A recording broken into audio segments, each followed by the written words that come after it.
Hi friends, ఈ supreme court చాలాసార్లు చెప్పింది మనకు అన్ని రాష్ట్ర ప్రభుత్వాలు పోలీస్ స్టేషన్లో సీసీటీవీ కెమెరాలు ఏర్పాటు చేసి మానిటరింగ్ చేయాలని.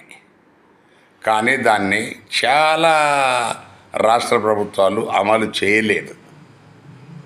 కారణం పోలీసు వాళ్ళు దాని మీద ఇంట్రెస్ట్ లేదు. ఎందుకంటే వాళ్ళు చేసే అడ్డగోలు పనులు అక్కడ రికార్డ్ అవుతాయి.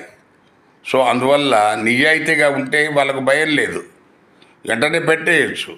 కానీ మనందరికీ చెప్తారు కాలనీలలో మీరు సీసీటీవీలు పెట్టుకోండి, ఏదన్నా క్రైమ్ జరిగితే మనకు వెంటనే క్లూ దొరుకుతుందని. మరి వాళ్ళ పోలీస్ స్టేషన్లో పెట్టరు. సరే, ఇక్కడ ఈ వీడియోలో మనం చెప్పదలుచుకున్నది ఏంటంటే, వీళ్ళు మన ఎస్పెషల్లీ పేదలు, ఈ దళితులు, లేకపోతే ఆదివాసీలు, వీళ్ళు దొరికితే వాడు హోంగార్డు దగ్గర నుంచి ఎస్ఐ సిఐ దాకా చితకబాది ఆఖరికి వాడు చచ్చిపోయే పరిస్థితులు కూడా చాలా సందర్భాల్లో జరుగుతున్నాయి పోలీస్ స్టేషన్లో. దాని తర్వాత చనిపోయే ముందు ఏదో ఒక హాస్పిటల్కి తీసుకెళ్ళి అది జరిగింది ఇది జరిగిందని చెప్పేసి ఆ డాక్టర్లను బెదిరించి వాళ్ళు సర్టిఫికేట్ తెచ్చుకుంటున్నారు. ఇది అందరికీ తెలిసిన సత్యమే. ఇందులో మనము ఏదో పెద్దగా మనము మార్చింది ఏం లేదు.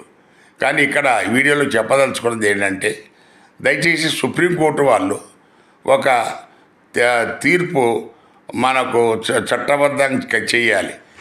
ఏదైనా ఒక పోలీస్ స్టేషన్లో ఒక వ్యక్తి చనిపోతే అతని కుటుంబానికి ₹1,00,00,000 పరిహారం ఇవ్వాలి.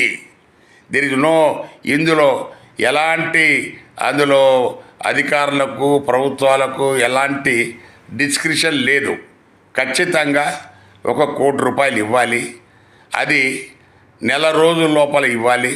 నెల రోజుల లోపల ₹1,00,00,000 చెల్లించకపోతే దానికి వడ్డీతో సహా చెల్లించాలి అని దయచేసి ఒక తీర్పును ఒక చట్టం కింద చేసే తప్ప ఈ పేదలకు న్యాయం జరగదు. ఎందుకంటే ఏదో జరుగుతుంది, దాని తర్వాత మనకు బిగినింగ్లో హడావిడి చేస్తారు, తర్వాత ఎవరు పట్టించుకోరు.